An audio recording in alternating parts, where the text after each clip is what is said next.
Bom dia, gente, oficialmente. Para quem não me conhece ou quem não conversou, eu sou o Elton Mafra, hoje sou supervisor na Onda Dura de casais, eu e minha esposa Tabata, que não está aqui, está lá em casa com a dona Maitê, que está com 3 meses. E hoje a gente tem um encontro bem especial sobre um tema que eu gosto muito, né, que é teologia, estudo bíblico, enfim. E a gente vai falar um pouco hoje em hermenêutica. E hermenêutica nada mais é, a gente já vai entrar no significado, enfim, mas nada mais é do que interpretação bíblica, né? Técnica de interpretação bíblica. E como a gente quer fazer um negócio bem prático, essa ideia desses encontros que a gente vai fazer, o tema que eu quero trazer hoje é como a gente usa técnicas de interpretação bíblica para fazer devocionais. Eu sei que existem vários devocionários no mercado, alguns muito bons, por exemplo, o Solo do Eugene Peterson, mas nada mais do que nós conseguir produzir o nosso devocional com aquilo que o Senhor direciona no nosso coração. Porque eu entendo que os devocionários que tem no mercado, claro que abençoa as pessoas, assim como livros, mas às vezes é o que a pessoa foi ministrada, a quem está escrevendo, sabe? E a gente, quando pega algo pronto, a gente às vezes perde a oportunidade de ser ministrado diretamente pelo Senhor e entender mais de uma passagem, sabe? Então esse é o maior intuito do nosso encontro hoje. Então o cronograma, que já mudou, aí ia ser o coffee break no meio, já foi no início, mas então a gente vai dar uma introdução à interpretação bíblica, e depois a gente vai seguir para traduções bíblicas e vamos fazer interpretação na prática. Então a gente vai fazer uns grupos aí e fazer esses métodos de interpretação. Opa, não mudou. Não deu certo, Lucas. Eu acho que está muito longe. Então os objetivos: desenvolver uma visão sobre a necessidade da hermenêutica para a interpretação dos textos bíblicos, entender a hermenêutica como uma ferramenta de adoração, que esse é o maior propósito hoje, né? A teologia em si, as técnicas, de nada servem se não for para adorar o Senhor, para que isso seja uma ferramenta de adoração. E o último, entender a importância das traduções bíblicas no processo de interpretação. Vou mudar aqui. Muda aí, Lucas, por favor. Mudou? Então vá. Então, toda história possui um enredo. Eu sou obrigado a fazer um comentário. Gente, esse slide aqui está pronto há um mês. E aí o Douglas Gonçalves falou ali que a gente não pode começar a ler a Bíblia pelo meio, né? E minha introdução é isso aqui. Eu não copiei dele, tá? Ele copiou de mim, por revelação. Toda história possui um enredo. Ao ler apenas pedaços isolados da história, perdemos muitas informações importantes e nos surgem muitas dúvidas. A Bíblia não deve ser consumida em apenas partes palatáveis, mas assim como o cordeiro da Páscoa deve ser consumida por completo. Vou fazer também um disclaimer sobre inteligência artificial. Tu vai me acompanhando aí, Lucas? Então, posso usar inteligência artificial para interpretar a Bíblia? Parte essencial da nossa adoração acontece quando nos dedicamos em saborear a palavra de Deus, contemplando, meditando e digerindo o texto com reverência e tempo. Quando recorremos à inteligência artificial apenas como atalho interpretativo, corremos o risco de silenciar a voz do Espírito Santo, que fala conosco por meio das Escrituras. É como trocar uma refeição artesanal, preparada com tempo e cuidado, por um miojo instantâneo, rápido, prático, mas empobrecido em sabor e valor nutritivo. Então, se você pegar um texto que a gente vai trabalhar mais na frente ali, jogar no OpenAI, lá no ChatGPT, ele vai te dar uma interpretação bíblica maravilhosa. Mas você perdeu a oportunidade de construir aquilo, de saborear aquilo, sabe? Então, eu recomendo inteligência artificial para, por exemplo, assim, eu queria entender o contexto histórico dessa passagem. Beleza, talvez ele vai te ajudar, também não é muito confiável. Mas para interpretar um texto eu acho muito perigoso. Até porque a gente não sabe quem foi que colocou os dados lá, né? Qual a linha. Então, o que é hermenêutica? Definição e história. Então, acredita-se que a expressão hermenêutica, hermeneuem, deriva do deus Hermes, que na mitologia grega ele fazia a interpretação para os seres humanos, né, aquilo que não era inteligível. Pelo fato de ter incumbência de transmitir a mensagem, Hermes ficou conhecido como deus intérprete. Com o desenvolvimento do termo, a hermenêutica passou a significar a ciência e a arte da interpretação. Ela é ciência porque tem regras e normas aplicadas no processo interpretativo, e é arte, pois a referida normas e regras não podem ser absolutizadas, ou seja, não pode haver uma única forma de interpretar. E a hermenêutica, não sei se todos sabem, mas não é só no campo da teologia. Então, existe hermenêutica jurídica, hermenêutica... Todas as áreas do conhecimento tem, tá? Então, por exemplo, de literatura normal, né, de livros, enfim, não é só no campo da teologia que é usado esse termo, tá? Aí a pergunta de milhões: como fazer um devocional com ferramentas de interpretação? Vamos descobrir então alguns passos. Primeiro, escolha uma perícope. A melhor forma de entendermos um versículo é lendo o que vem antes e o que vem depois. Por isso é importante ler ao menos uma perícope completa. A perícope, geralmente na Bíblia, ela é o texto que está entre dois subtítulos, né? Então, por exemplo, Jesus anuncia o reino de Deus. Aí tem aquele subtítulo, vários textos, e depois, Jesus não sei o quê. Aquele trecho é uma perícope. Entre um título e outro, é uma perícope. E se a gente pega um versículo pinçadinho ali do meio, às vezes é um problema, porque a gente não leu a perícope. E digo mais, né? É interessante, às vezes, a gente ler uma perícope antes e uma depois do texto que a gente quer, para que a gente consiga entender tudo o que está acontecendo. Também botei ali, não esqueça de anotar e sublinhar tudo o que achar importante. Muito importante também, ore antes, durante e depois da leitura. Isso aqui é muito essencial. Por quê? Porque o Espírito Santo tem um papel essencial e insubstituível na interpretação da Bíblia. Ele nos conduz à verdade, nos ensina aplicando a Escritura no nosso coração e nos encaminhando ao correto discernimento.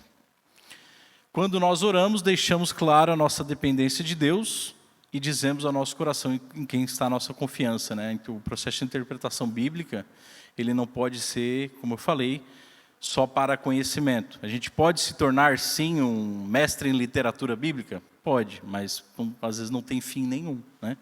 O maior fim de estudar é adorar e amar a Deus, conhecer a Deus cada dia mais. E agora eu vou falar sobre 3 leituras da Bíblia. Então, a primeira leitura, entendendo o texto. Quando você escolheu a perícope, então você vai tentar responder algumas perguntas. Quem? Quem está agindo ou falando no texto? O quê? O que está acontecendo? Sobre o que os personagens conversam? Quando? Quando se passa essa história dentro de um contexto do livro? O texto é a respeito das coisas que aconteceram, acontecem ou acontecerão. Onde? Onde se passa essa cena, ou que lugar se refere. Como? Como ocorrem os fatos? O que veio primeiro, o que aconteceu depois, né? Então, por quê? Porque esse evento acontece, ele é resultado de alguma ação anterior ou anuncia algo a seguir? Então, vou dar um exemplo bem rápido aqui sobre esses pontos, que é o que eu vejo mais que o pessoal tem dificuldade de responder essas perguntas, geralmente em Salmos, né? Que Salmos é um hino, e às vezes não tem todos os pontos claros. Mas vou pegar o Salmo 51 aqui, que, por exemplo, quem? Davi. Para quem não sabe, Salmo 51 é um salmo de arrependimento de Davi após ter caído em adultério. Então, quem está falando? Davi, ele que escreveu o salmo, né? O que está acontecendo? Ele está se arrependendo de um pecado terrível que ele cometeu. Quando isso aconteceu? Na época que ele era rei, né? Na época que ele era rei, e aconteceu logo depois do adultério, né? Então, aonde? Foi em Jerusalém, na cidade de Davi. Como, né? Como ocorreram os fatos? Ele mandou Urias para a guerra, matou, traiu a mulher dele.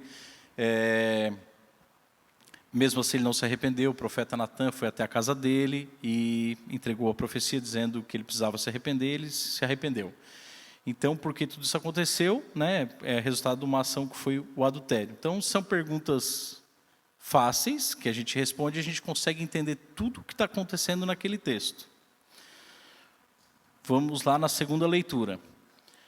Texto como adoração, isso aqui é muito importante, né? Então, o que o texto diz sobre quem é Deus? Ou, por exemplo, sobre quem é Jesus, sobre quem é o Espírito Santo? Há promessas, mandamentos ou advertências aqui? Há algo para confessar, agradecer, louvar ou pedir, né? Então, você respondeu aquelas primeiras perguntas, você já entendeu muito do texto. E agora, o que o texto se aplica na sua vida, né? O que ele está trazendo de ensinamento prático, né? E aqui é o momento de devocional propriamente dito, que é, cara, e fica uma dica que eu não botei no slide, mas depois que você produz essas anotações, é orar em cima do resultado, sabe? Tipo, eu aprendi que Deus é isso, me adverteu nesse ponto, e quero agradecer a Deus por isso, sabe? A terceira leitura é uma síntese, né? Então, a gente já preencheu aquilo e aí tenta escrever em uma frase o tema central da mensagem, de tudo aquilo que você estudou, tudo aquilo que você leu. E aí, opcional, mas eu recomendo fortemente, escrever uma síntese discursiva contendo todas as informações levantadas. No final, eu vou mostrar para vocês, e o versículo a perícope que a gente vai trabalhar aqui em grupo, foi uma que eu fiz de devocional hoje de manhã. Então, eu vou mostrar para vocês a minha versão no final, tá? E aí, no final de tudo, quais lições práticas do texto para a sua vida, né? O que eu aprendi, o que eu preciso mudar e o que eu posso compartilhar. Eu tenho certeza que se vocês tomarem isso como prática, esses passos, vocês não vão querer mais gastar dinheiro com devocionário. Vão dizer, como é maravilhoso gastar tempo aprendendo da Bíblia e Deus ministrando no meu coração.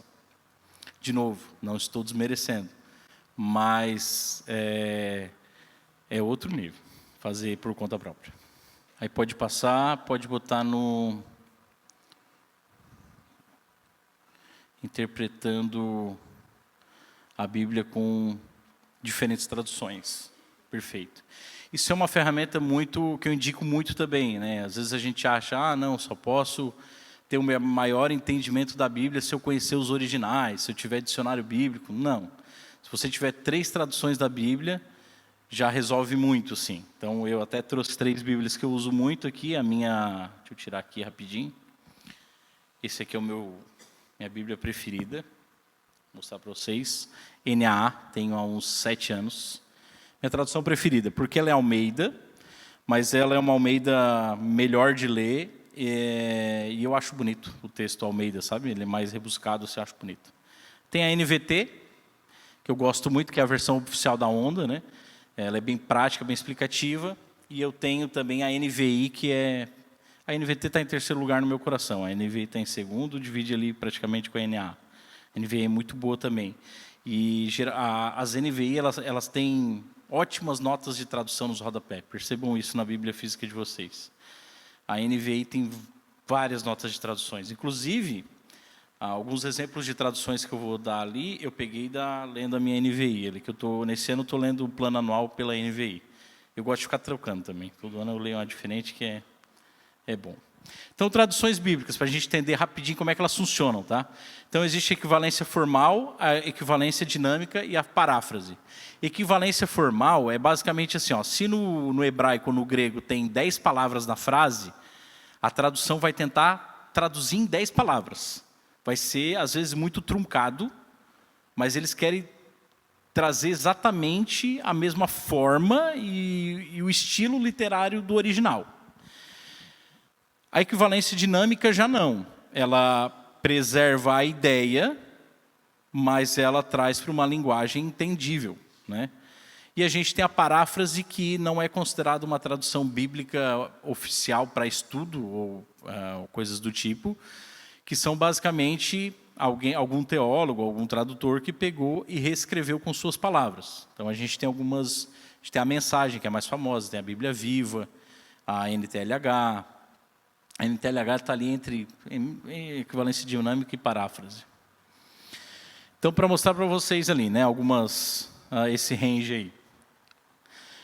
Então, a equivalência formal, a gente tem as Almeida mais antigona, né? Almeida corrigida fiel, o nome já diz bastante. A King James Version, a Almeida, a revista corrigida, que é a ARC, que é bem famosa também. Aí, já um pouco mais indo para a equivalência dinâmica, a gente tem a Almeida 21, a Almeida Revista Atualizada, a Bíblia de Jerusalém, que é a BJ ali.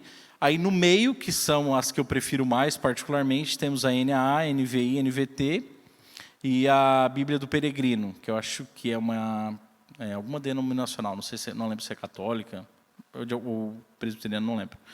E aí na paráfrase de equivalência dinâmica a gente tem a NTLH, a Bíblia Mensagem, a Bíblia Viva, então basicamente a gente tem esse range. Tá? Depois eu vou mandar lá no grupo o PDF para vocês, tá? Certinho. E aí eu peguei e selecionei algumas traduções para a gente perceber o quanto elas, alguns versículos, o quanto diferentes traduções nos ajudam a entender. Está aparecendo aí? Então, ó, 1 Samuel 2,32, vamos ler na Almeida, Revista e Corrigida. Eis que vem dias em que cortarei o teu braço e o braço da casa do teu pai, para que não haja mais velho algum em tua casa. Não olhem as outras versões, gente. Calma, segura. Segura. Então, quando a gente lê isso, eu penso, o que tem a ver cortar o braço com não ter mais velho na casa? Tem simplesmente relação nenhuma. Aí a gente vai para a NVI.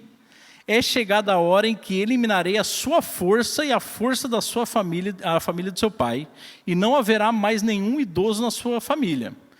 Está perdendo a força, vai morrer mais cedo? Talvez. Vamos para a NVT. Está chegando o tempo em que acabarei com a força de sua família e nenhum dos seus descendentes chegará à velhice. Está perdendo a força, a mesma ideia. Mas a mensagem é a que melhor traduz, apesar de ser uma paráfrase, é a que melhor traduz. Saiba disto, muito em breve eliminarei a sua família e sua descendência. Ninguém da sua família chegará à idade avançada. Quando, no pensamento hebraico, braço está ligado à descendência. Então, a ARC, ela é a mais formal, é a mais fiel ao pensamento hebraico. O braço, vai cortar o braço. Só que a que melhor traduz nesse caso é a mensagem que está falando de descendência. Então, sem consultar dicionário bíblico, sem ir para comentário, vídeo na internet, a gente resolveu a interpretação bíblica aqui já, desse versículo. O que é o braço? A descendência. Vamos para outra aqui. Trocou aí? Deus tirou do Egito, Números 23, 22. Deus tirou do Egito, as suas forças são como as do unicórnio. Unicórnio? Ué. Nem sabia que existia. Vocês sabiam que existia unicórnio na Bíblia? Pois é.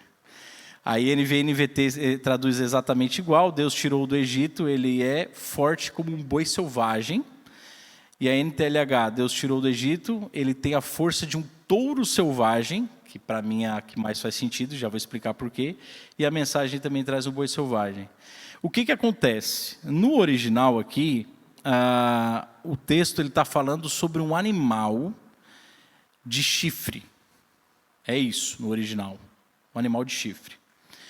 E no pensamento hebraico, nós temos, não sei se vocês sabem, vou contar uma curiosidade aleatória para vocês. O nosso amigo Jeremias ali, pensado bem no meio, ele é judeu, descendência judaica. Então ele pode me desmentir aqui se falar alguma besteira. Mas no pensamento hebraico, judaico, o chifre, ele representa força. Força. Então, a ARC está falando de unicórnio, mas por conta de, cara, o que é um animal com chifre? Como a Bíblia não diz o que é, cara, vamos meter um unicórnio aí, é um animal com chifre. Não sei qual foi a decisão dos tradutores, para ser sincero. E aí, para mim, a que mais faz sentido seria a NTLHA, porque é um touro selvagem, porque touro tem chifre, é forte, é brabo, faz mais sentido. Então, imagina, se a gente olhar a ARC ali, a gente vai dizer que o unicórnio existe, né? Mas não existe, gente. Verdade, verdade. Eu até ia trazer aqui essa comparação, só que todas trouxeram como chifre. Eu falei, poxa, né, eu não lembro, acho que é 74, eu dei uma olhada nesse salmo, mas é isso. Então, toda vez que vocês olharem no Antigo Testamento, chifre é força, é poder.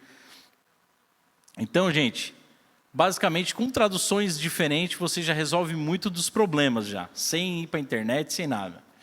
Agora chegou a hora da gente praticar. Falei para vocês que esse é um negócio bem legal, né? Então, vamos fazer uma atividade em grupo, né? Com base nas ferramentas apresentadas, cria uma interpretação do texto de Lucas 18, do 9 ao 14, utilizando somente a Bíblia. Então, assim, gente, não usem internet para comentário, nada. Você pega ali no aplicativo de vocês, ou a Bíblia, pega as traduções diferentes, é uma perícope. E aí eu queria ver se a gente faz em grupo de 5, de 4, não sei o que vocês acham melhor aí. Estamos em quanto aí? Mas aí, então, assim, ó, como eu fiz ali, eu respondi todas as perguntas que eu mostrei para vocês, então eu vou mostrar só mais ou menos como é que ficaria, tá? Que é o que eu esperaria que vocês chegassem no mesmo resultado. Deixa eu ir passando aqui.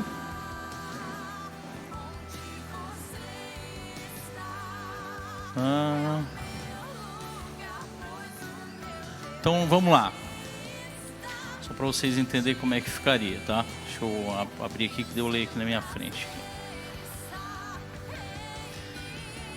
Então quem, né? Jesus contou uma parábola para alguns que confiavam em sua própria justiça. Versículo 9. O quê? Sobre um publicano e um fariseu, versículo 10, onde o fariseu demonstra que não precisa de Deus. Ele entende que vai alcançar a salvação por méritos próprios. Versículo 11 e 12. Em contrapartida, o publicano, com o coração quebrantado, clama pela misericórdia de Deus. Versículo 13. Com isso, Jesus nos ensina que quem verdadeiramente foi justificado. Versículo 14. Né? Então, isso é o que aconteceu. Quando, em sua última ida a Jerusalém, então está no capítulo 17, 11, Jesus enfatiza o reino de Deus antes da sua morte. Onde? Jerusalém. Como? Jesus está conversando com os fariseus e começa a falar do reino de Deus, né? Em seguida, ele conta uma parábola da viúva persistente, chegando na parábola em questão onde ele fala sobre o fariseu publicano. Na sequência, Jesus fala que devemos ser como crianças para entrar no reino de Deus. Em seguida, mostra aos discípulos que a salvação por conta própria é impossível ao homem, que é a parábola do jovem rico. Mas se o rico verdadeiramente se arrepender, ele encontrará a salvação, no caso Zaqueu. Pois o que é impossível ao homem é possível a Deus. Então, por quê? Porque o autor ressalta uma sequência de parábolas e acontecimentos onde Jesus fala sobre o reino de Deus. E aqui é uma interpretação muito legal, que é o seguinte, é só um parênteses bem rapidinho. Nessa sequência de parábolas tem a parábola do jovem rico, né? E aí o que acontece? No pensamento hebreu, eles entendem que todo aquele que é rico é abençoado. Já de alguma forma já alcançou a salvação, porque ele recebeu bênçãos do Senhor. Isso muito por conta de Salmos, Provérbios, que tem muito isso, né? Sobre as bênçãos do Senhor. E aí, quando Jesus fala que ele não vai ser, o jovem rico não vai ser salvo, porque o jovem rico vem, não, mas eu já faço isso e aquilo, não sei o que, então doa tudo para os pobres, daí Jesus fala, não, é impossível o rico ser salvo. Aí todo mundo fica discutindo o que é a cabeça da agulha, não sei o que na verdade tanto faz. Ele conta essa parábola do rico, que o rico não salva, só que na sequência tem do Zaqueu, que Zaqueu é rico também, e se arrepende, doa aos pobres e é salvo. Então, quando a gente fica só na do rico, ali, jovem rico, se debatendo ali de graça, na sequência tem a do Zaqueu que resolve todos os problemas. Entendeu? Então, por isso que é importante a gente ler o antes e o depois ali, geralmente responde bastante as perguntas. Agora, passou? Não, acho que não passou, né? Texto como adoração. Então, o que o texto diz sobre quem Deus é, né? E aí, aqui, foi o meu exercício, tá? Então, Deus não faz acepção de pessoas, a salvação é para todos os povos, Ele procura um coração quebrantado e pronto ao arrependimento. Há promessas, mandamentos ou advertências aqui? Então, quando esqueço da obra redentora de Cristo e acho que sou bom o suficiente para me salvar, passo a viver em um legalismo religioso. Preciso sempre reconhecer os meus pecados, entregar eles a Jesus e lembrar que Ele está sempre pronto a me perdoar. Há algo para confessar, agradecer, louvar ou pedir? Jesus, perdão pelo meu legalismo, por um coração tomado de ego e que muitas vezes se esquece o que eu merecia era a condenação, mas você com seu amor infinito morreu em meu lugar. Então, esse é o resultado do devocional, né? Do meu devocional, vamos dizer assim. E aí a última parte, escrever ali numa frase: a salvação começa pelo arrependimento de pecados e que somente Jesus pode nos justificar. Se fosse resumir isso, né? E aí eu gosto muito de fazer essas discursivas assim, que é a junção de tudo, é basicamente fazer um resumo de tudo que eu juntei ali. Então, basicamente, em sua última ida a Jerusalém, Jesus, conversando com os fariseus, começa a falar da vinda do reino de Deus. Em seguida, ele conta uma parábola da viúva, que com persistência alcançou a justiça, chegando na parábola do fariseu e o publicano, onde ele fala sobre a necessidade do arrependimento de pecados para alcançar a justificação. Na sequência, Jesus fala que devemos ser como crianças para entrar no reino. E por fim, mais uma vez, Jesus ensina seus discípulos dizendo que a salvação de um rico é praticamente impossível, mas se o rico verdadeiramente se arrepender, ele encontrará a salvação.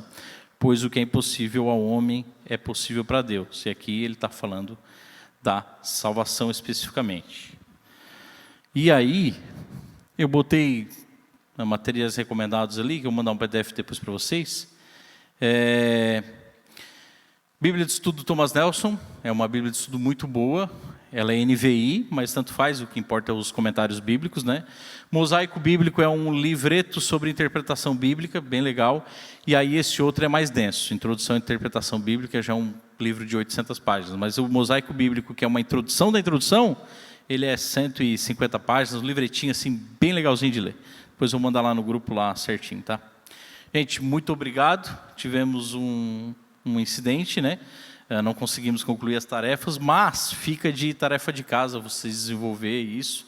Não façam só com esse trecho, façam com outros, né? Tomem isso como prática da vida de vocês, que eu acredito que o quanto isso enriquece o meu conhecimento, vai enriquecer o de vocês também. Amém?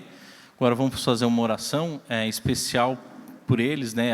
Vamos ficar de pé, gente? Então vamos orar.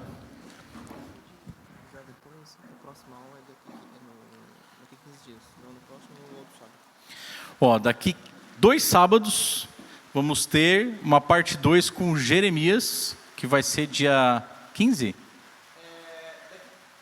Daqui 15, daqui 15, não, é dia 13, né?